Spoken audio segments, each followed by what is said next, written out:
when this discovery happened, it was so utterly transforming. It's actually difficult to put into words. A father and son make one of the biggest discoveries of all time. Right after the press conference, I had like, not really a nightmare, but it was kind of scary because I had all the cameras flashing at me and my dream was just lights everywhere. It's the discovery of the century, really. It's massive. A group of pre-humans, including a young boy, entombed for 2 million years. We all think about our own mortality, and seeing something that 2 million years ago could have been one of our ancestors really makes you think. An amazing new species is rewriting the story we tell of our own origins. It's hard to describe. When you suddenly encounter something that is so much bigger than you.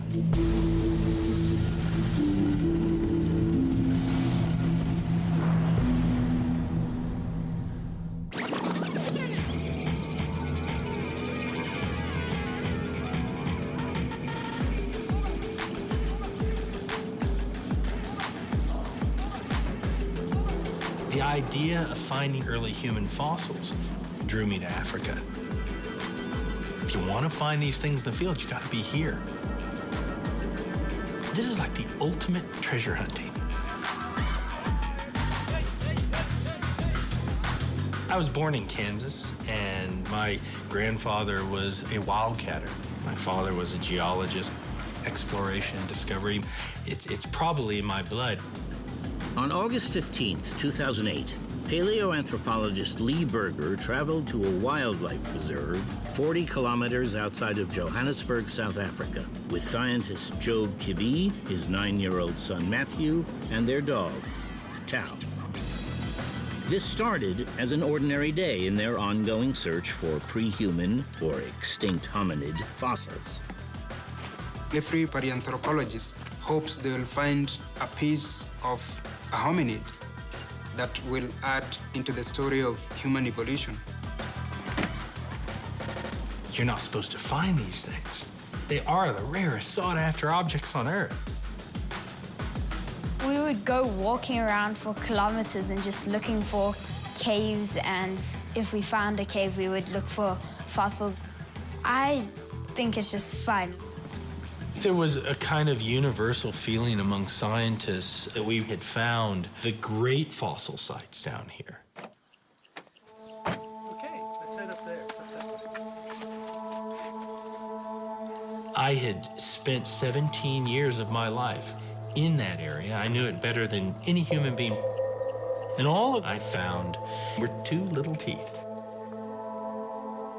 But I'm a firm believer in the idea that we haven't seen the world. And so it spurred me to look. And eventually, I found this cave. This is it. Got this gut feeling about it. We got to the site, and my first impression was, in fact, disappointment, because he had told me it's a cave site. And what was in front of me was just a small pit.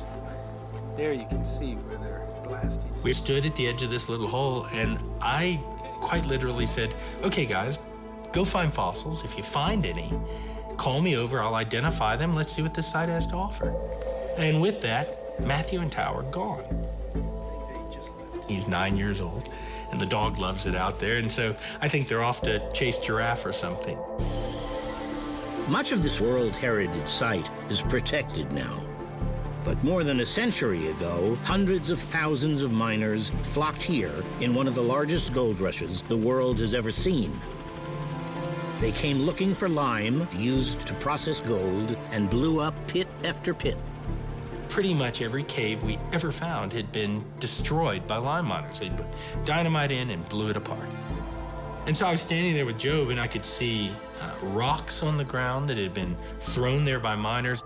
But I was expecting a destroyed cave site. And for some reason, they put a hole right in the middle and left it.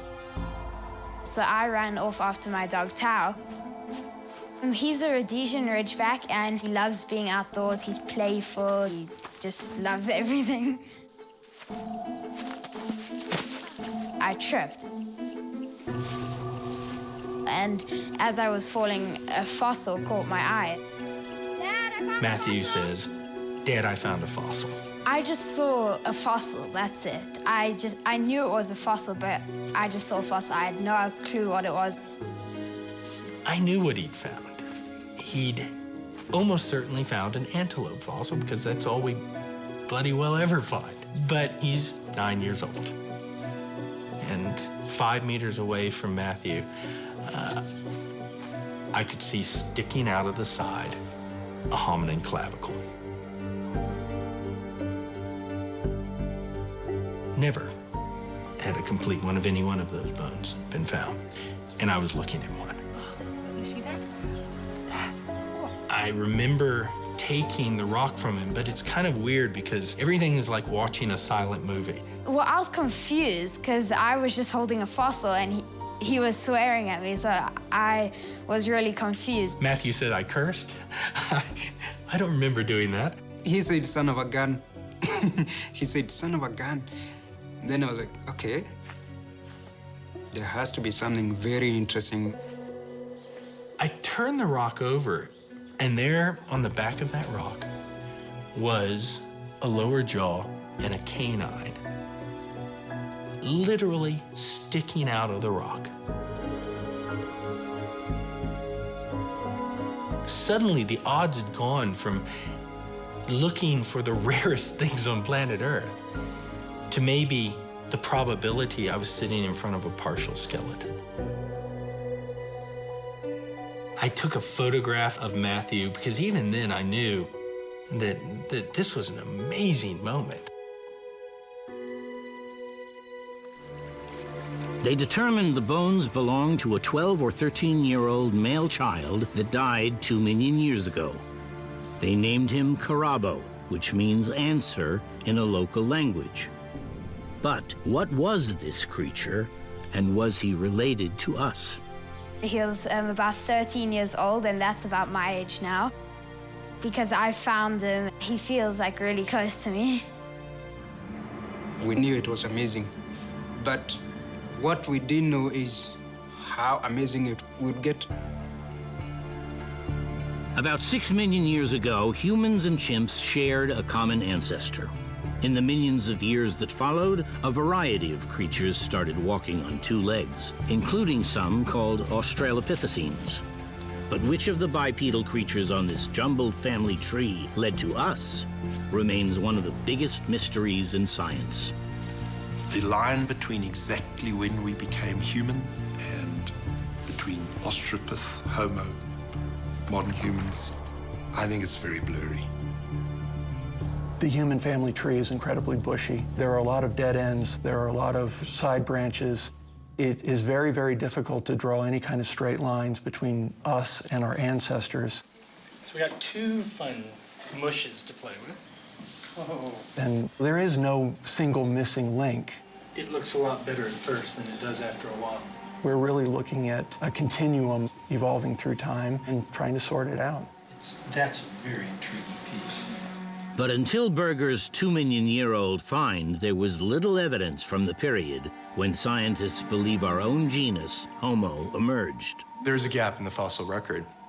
The transition from the genus Australopithecus to our own genus, the genus Homo, is poorly understood. If you took the entire assemblage of possible fossil ancestors for the genus Homo between 2.5 and 1.8 million years, you could literally fit them into a shoebox. How about back in the drawer where we don't have to look at it, along with that one? So where does our lineage, the genus Homo, come from? That's the point that really interests me. And it is absolutely no different than you wanting to understand who your parents were and who their parents were and who their parents were. Something about them makes you the way you are. And so you want to touch that. We're just doing that over millions of years. There are only about 3,000 fossilized bones of pre-humans known in the world. This room in Johannesburg may hold more than any other and helped lure Lee Berger to South Africa. This is arguably the largest early hominin fossil collection in the world. There are approximately 800 fragmentary fossils, of which very few are associated with each other.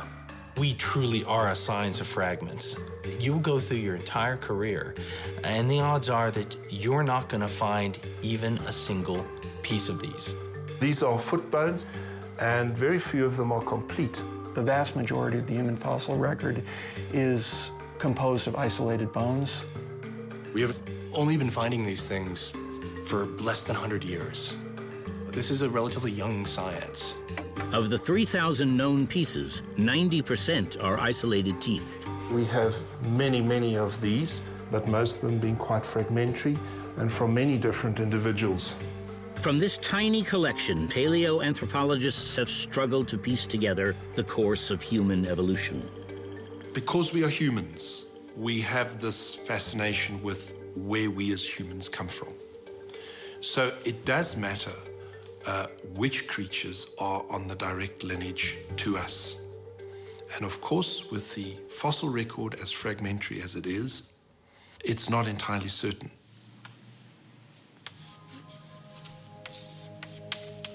It is, in some part, storytelling. We reconstruct, we interpret, and then out of those interpretations, we create a scenario.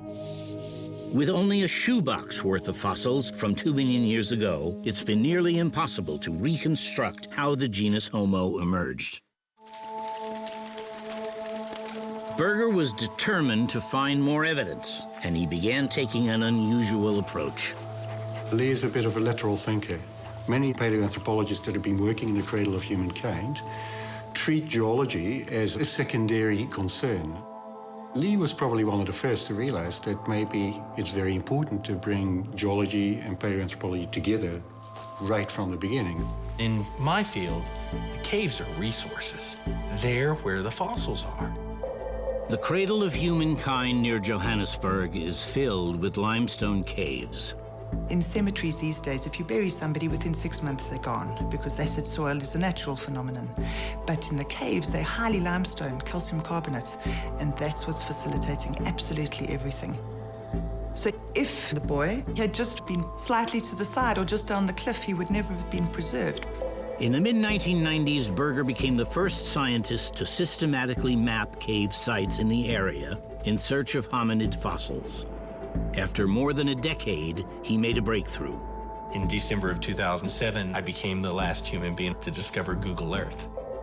It allowed me to see the disturbed area that trees are allowed to grow in, which is in fact the entrance of many of these caves. Within months, Berger had found 600 new cave sites. There were many fossils, but no hominids. I moved into an area a hill and a half away from where I've spent the last 17 years. But one particular spot had a pretty big cluster of trees, so it looked like it was probably going to be a significant site. And it was. I heard about it a couple days after Matthew had found the clavicle. And Lee put together about, must have been 8 or 10 of us. We all just went out there and started turning over rocks, started looking. There was like heightened excitement because we were expecting to find something. Everyone was thinking, you know, if a 9-year-old can find something like this in the first minute, this might be our moment. It was so demoralizing when after about 3-4 hours, no one had gotten anything close to a hominid. The ugly conversation that began was, what if that rock hadn't come from here? You know, it was in a strange place. And as I thought that, the sun got just enough on the backside of that pit where I saw sticking out of the rock a proximal humerus, this arm bone. I didn't actually say anything to anyone. Sitting right next to this humerus was a scapula, and I still didn't say anything. And I put my hand just above this humerus, and as I did, 2 hominid teeth fell into my hand. And then I said something. As soon as you walked over there and you pointed at it, you could see what it was sticking out of the rock. I thought it was the child lying in place where he died. So it never occurred to me for even a moment that this wasn't the child. I mean, never in the history of our field had anyone ever had two skeletons. Berger had found pieces of a mysterious second skeleton. And over the course of months, his team examined hundreds of loose blocks the miners had dislodged a century before. All were found on the surface of the site, now known as Malapa, with little excavation. Piece by piece, preparators drilled away surrounding rock. They gradually exposed 30 animals and hundreds of pieces of the two hominids. All had been lying virtually on top of each other for 2 million years. The hominids are there with saber-toothed cats and hyenas, antelopes and zebra, mice and rabbits. They're all found in the same spot. Adding to the puzzle, the second skeleton was finally identified as an adult female about 30 years old. She was buried only 15 centimeters away from the male juvenile. Speculation began that they could be mother and child. The fact is, they lived on the same landscape. They lived at the same time. They were almost certainly part of the same troop. This is a utterly unique situation so far in the early human record. Until this discovery, fewer than 10 hominid skeletons, including the famous Lucy, had ever been found with any piece of the head paired with any piece of the body. That's it in the fossil record of relatively complete skeletons. Then you come up with the two that we have so far from Malapa, so that's very, very rare. We realized that both of these skeletons were probably as complete, if not more so, than Lucy. And it was really becoming very obvious that this thing was different from head to toe. Berger brought a particularly promising block to his wife, a radiologist. I called Jackie at the hospital and I said, "Can I sneak something in?" It's early in the morning. He slipped in before the scanner opened for patients. Higher. There you go. Okay, that's good. We were standing there staring at the screen, and those slices began appearing.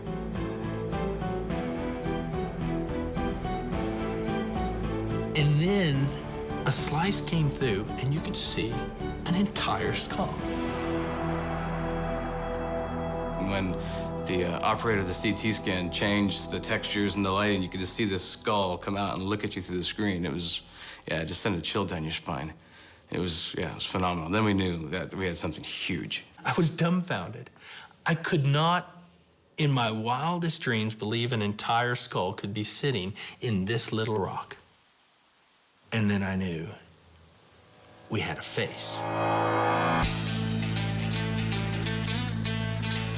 I came to work one morning and Lee Berger was waiting downstairs at my lab's door with a pelican briefcase, and he said to me, "I've got something for you." And I said, "Show, let me see what's going on."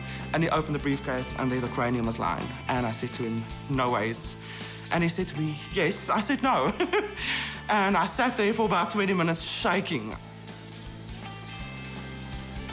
Any vibration that basically touches the bone can shatter. You can touch the bone, bump it, and there's a hole in it, and that's something you can't fix. And we listen to music. If you lose concentration, you can slip up. You make a mistake, and bottom line, then you're in big trouble.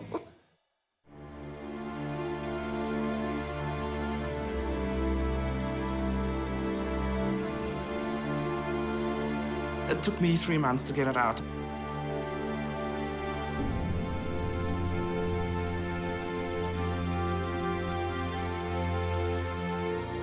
I was the first one that saw this, and you can't describe it to anybody. It's beautiful. I mean, it's been in the ground for 1.9 million years, and you're the first person to see that. I thought, well, you're beautiful. I basically brought this boy back to life. To find a cranium like that is virtually unprecedented in the hominid fossil record. That was a game changer. Now we've got something even more fascinating than we originally thought.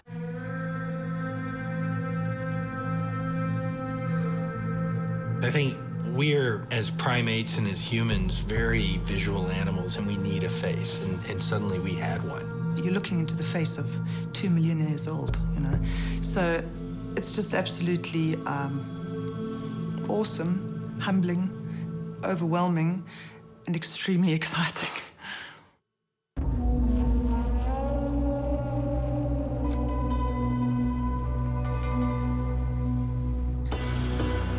It's a very comparative science. We take our fossils and we compare them to samples of humans, compare them to samples of apes, we compare them to other fossil specimens.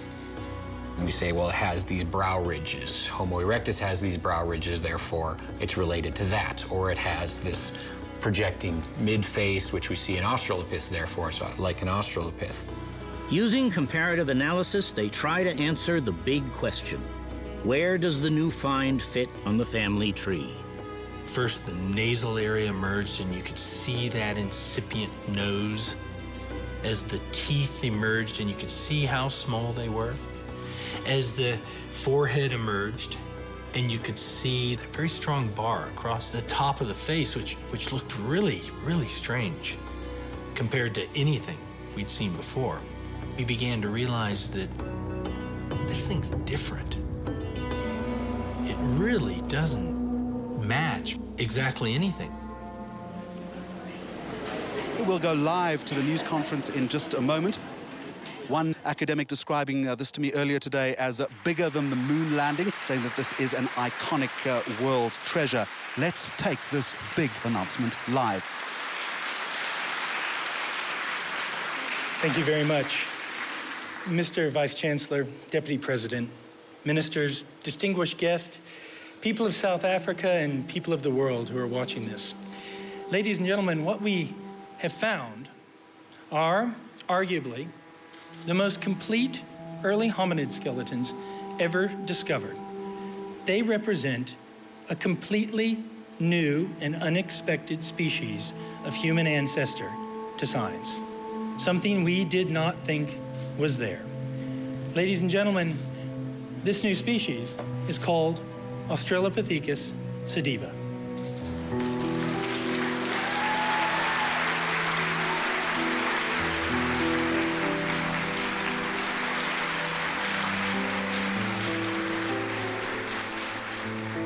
It was really exciting and kind of nerve-wracking because you've got all these cameras looking at you, and if you make a mistake, they've got it on camera. And it was exciting because, like, well, you found your ancestors, basically, and it can tell you where we came from and how we evolved. Have you found the missing link? We do not tend to use the term missing link, although I know you're looking for a snappy headline, but it is a remarkably transitional form. My question is for Matthew. Did you receive an increase in your allowance after finding this discovery?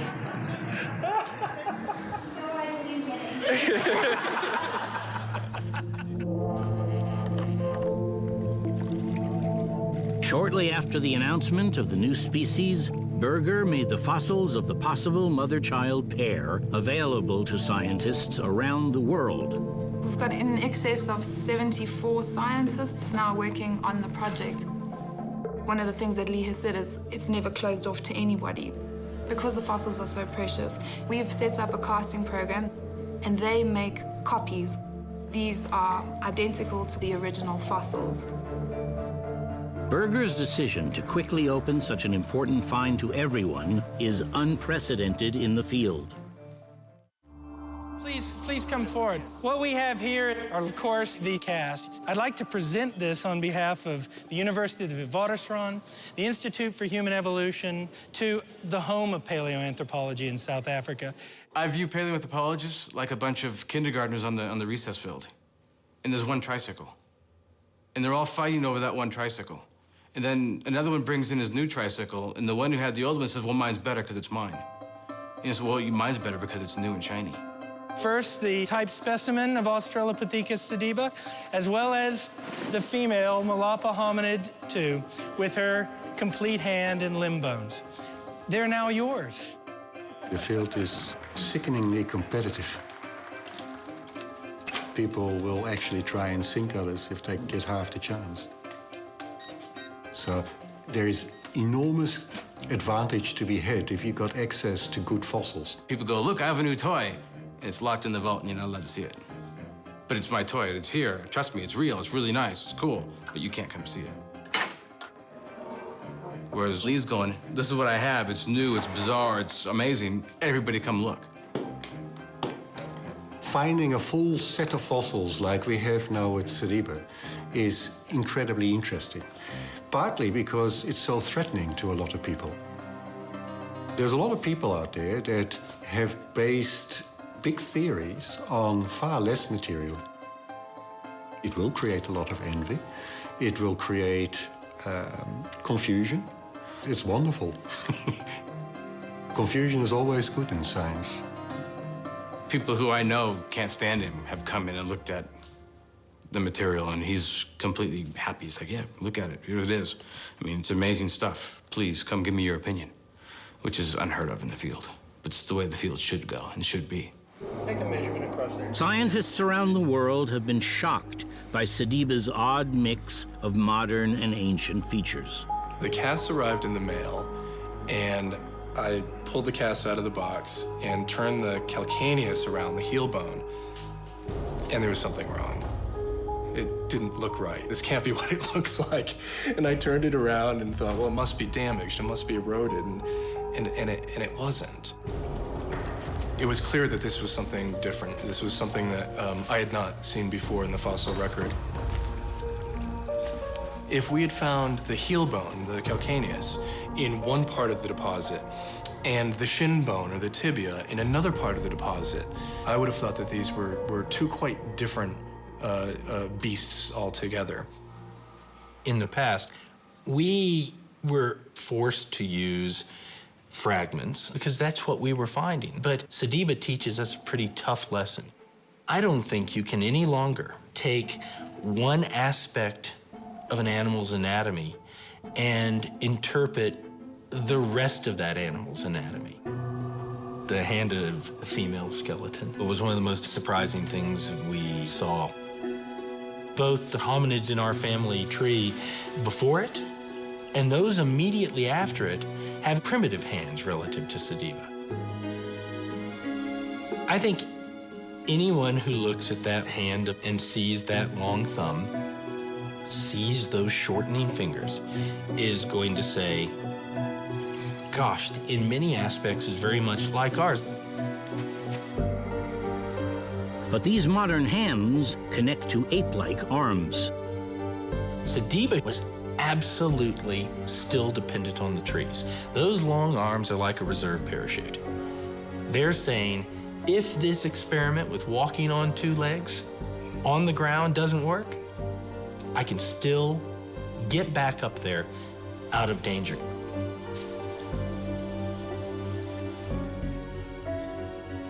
But ultimately, do we really know how this thing got from point A to point B, other than to say it walked on two legs and could climb? No, we don't, not yet. Okay. She's there. Parts of Sediba look like Australopiths, yet other parts have characteristics that align them with early Homo. It's got a very small brain, about the size of an Australopithecine. Yet that brain has been reorganized, it's been reshaped so that it looks more human-like than it does ape-like. And what we get is this clearly transitional form. While it's widely agreed that Sediba is a new species, whether it's our direct ancestor is open to debate. Perhaps Sediba is ancestral to Homo habilis or Rudolfensis, but our preferred interpretation is that Sediba could very well be directly ancestral to Homo erectus, which in turn would be ancestral to Homo sapiens. It's the problem of trying to classify things which are sort of intermediate. No classification is correct. There are going to be many researchers for decades trying to figure out where this set of fossils fits in the broad family tree. Are they direct ancestors? Are they extinct relatives? We know so little about them. And the reason we know so little about them is they're so different than what we found before. But that's so exciting. I mean, it's in that not knowing that's the whole adventure. It's the whole reason we seek knowledge. Why should we be afraid of not knowing? While many mysteries remain about Sediba, the remarkable preservation of their bones holds clues to how they died. I study bone modification. Really, it's kind of a detective work. And what was really unusual about the Malapa material when it was first presented to me was, wow, but there's nothing wrong with this. You know, there is no surface modification. There's hardly any breakage. Just completely phenomenal for things that are 2 million years old. There's just always evidence of tooth marks or impact marks, typically in all of the cave sites in South Africa. With Sediba, things are still in anatomical position. So instead of finding part of the fingers dispersed or moved away, or the upper arm here and the lower limb somewhere else, all of it is in connection. So when you find all of these things joined together, when it comes to these early time periods, it's just something that you never ever see, really. So the difficulty is trying to work out, how did they get there? How did they die? There's clear evidence in the fossil record that many hominids died violent deaths, like this Australopithecine child found 50 years ago. On this little child's skull, you have the two holes here. This leopard's canines fit perfectly into those two holes. And you can see how they would have penetrated the brain right through. The hominids were getting picked off left, right, and center. But with Sediba, there's no evidence that a carnivore had anything to do with it. So then it's, well, what could have happened? Nothing has modified these things. No carnivore, no cut marks, no anything else. It's the breakage patterns that are the secret here. The boy has 2 broken arms. What we're seeing are bilateral breaks on the boy, which are happening just on the humerus, on the upper arm. And it would be like that, and so the breakages are very high towards the head of the humerus, and it's a breakage on both sides. You might get 1 broken, but 2 is very unusual. These bones were broken when he was either alive or fresh. Fits very nicely with this. You can see these splayed, uneven edges, and that is the result of fresh breakage. The fact that it's happening on his forelimbs is a clear indicator that he was putting his arms out to break the fall. It's characteristic of a very long, hard fall. One of tens of meters, not just a few.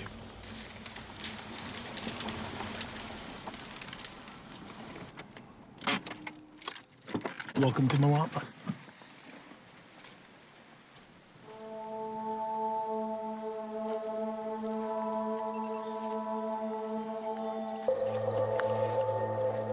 Some of the people in this field, they tell you these extravagant stories of how, you know, this happened and this happened. And I'm just thinking, it makes a nice story, but, well, where's the evidence for it? But I think we have the good evidence that this was a death trap. They actually fell in the hole. At the moment, the cave in which Sediba was found is not a cave. It's no longer a cave. It's just a little hole in the ground. But a couple of million years ago, when Sediba was roaming the landscape, it was probably quite a deep cave, which is incredibly important in understanding how all of this fits together. Yeah, that's interesting. Isn't that kind of strange? There must be an attractant. There must be something that's drawing them to this death trap. Could we have a brush?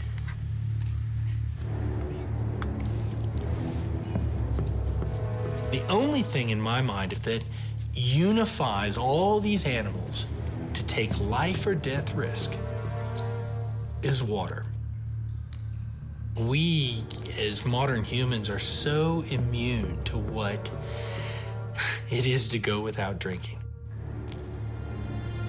If I put someone on a 30-meter tall pole, that's 100-odd feet, with all the food they could eat, and one glass of water at the base, 48 hours, maybe 72, and I'd find them at the bottom, dead, probably, because they would come down for that water.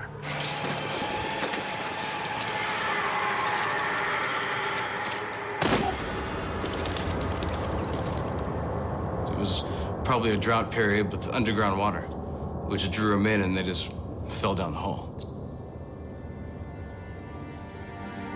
All sorts of animals in this cave. There's 2 species of saber-toothed cat, mongoose, hyenas, large antelopes that we haven't seen before. How did they all get in there together? You know, hominids don't usually go into the cave with saber-toothed cats. That might be a shaft, you see? We see individuals coming out of an area that's probably not more than 2 meters high by 2.5 meters long. It suddenly really looks like bone. So it's a bit of a puzzle how they all end up laying right on top of one another. Berger's team suspects that after the creatures were lured into the cave, a flash flood washed them together. They undergo very rapid burial. It solidifies very quickly. It's just mixing lime, sand, and water. And that created a perfect moment, like you threw Jimmy Hoffa into cement. And concrete can last a very long time, in this case, 2 million years. There's a really good chance that right here is her skull. It could literally be just next to my fingers right here. The creatures might still lie undisturbed in this death trap, if not for the lime miners a century ago. It's clear that the miners came in here. They drilled a hole right here. They would have packed dynamite, and the charge, you can actually see where the charge went off. Bam, right here, and it shattered all of this rock. The positioning of that blast was absolutely perfect for us. Find a tibia. And the child and the adult female are only the beginning. It's rather unfair to the rest of the paleoanthropologists in the world because they haven't begun yet. So whatever's come out now has just been a surface find and, you know, reconnaissance. Oh, you cheat. What'd you find, Francine? A tooth. Right now, we're at the stage where we haven't excavated yet. We've just begun to clear the area and begin to understand how big the site is. That's awesome. It's just incredible. Every time they come back from the site, they've got something more. I got some more mystery impression. Oh, that's nice. During the course of preparing the site, Berger made another remarkable discovery. Somewhere in the vicinity of these is a third individual, which we have the tibia of. It's not her, it's not the child.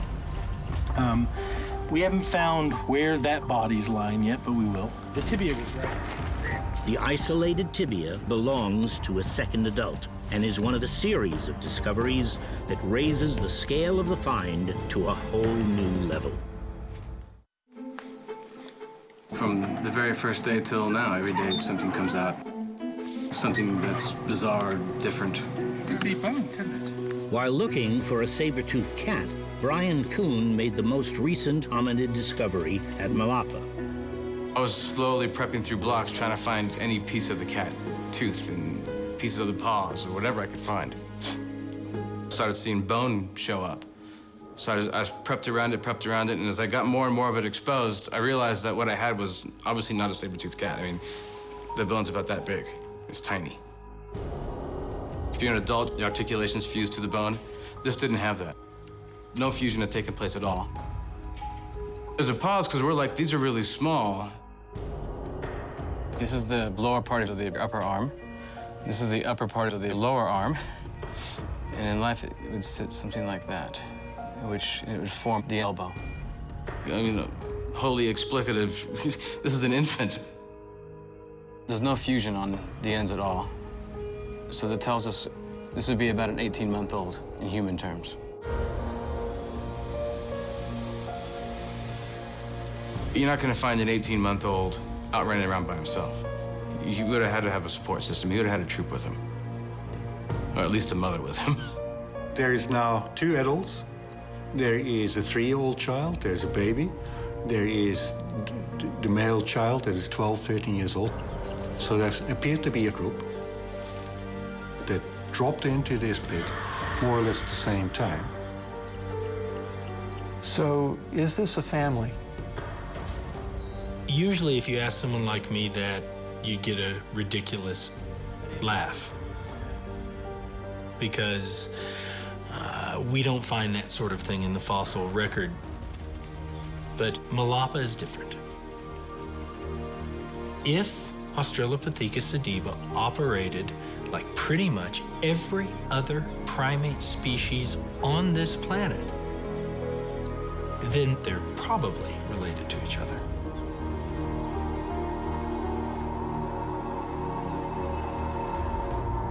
The assemblage tells us that they were probably a family group. Now, why all of them fell in the hole? That's what you can extrapolate. But we see it in the great apes today. When one is injured, the other ones go to help it. So you'd like to think that, you know, one fell in the hole and the rest of them fell in trying to rescue him in a grand rescue operation, but there's no way of proving it. It's possible that an entire troop of 20 or even 30 creatures is waiting to be discovered. How could that be a chunk of his skull? Okay, that's a keeper. In preparation for full-scale excavations, Malapa is about to be transformed into a laboratory. The intent is to create a laboratory on the site here that literally floats over the site. We're going to find more. And that's the most appropriate word of what we're going to find is more. I would like it to come around kind of the direction I'm walking now. We have decades, if not centuries, of work to complete here. And then I'd like some kind of parking turnaround space. This remarkable creature that may help bridge animal and human has already raised fundamental questions about our origins. And in the coming years, Berger's team will try to answer whether we are all, in part, Sediba. I believe that this is our ancestry. This is our lineage. These are our fossil ancestors. Sediba was around 2 million years ago, or about 100,000 generations ago. Most of us, we can remember our grandparents. Maybe some of us have met our great-grandparents, but the farther back you go in time, we just lose the linkage to the past. I had a dream where it was Sediba and he was like a monkey, basically, standing there. He was really hairy and just standing there looking at me. He didn't say anything, but he started walking closer and then I woke up.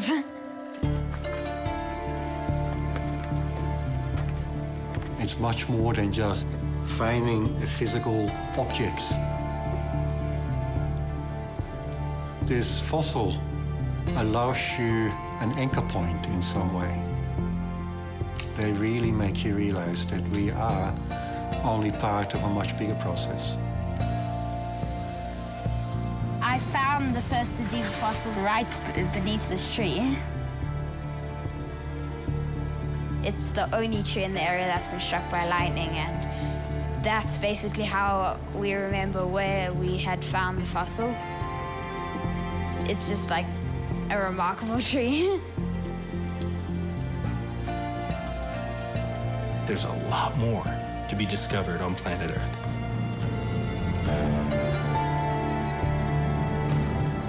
You gotta sort of see the world with children's eyes. That's how great discoveries are made, because you've stepped off the path.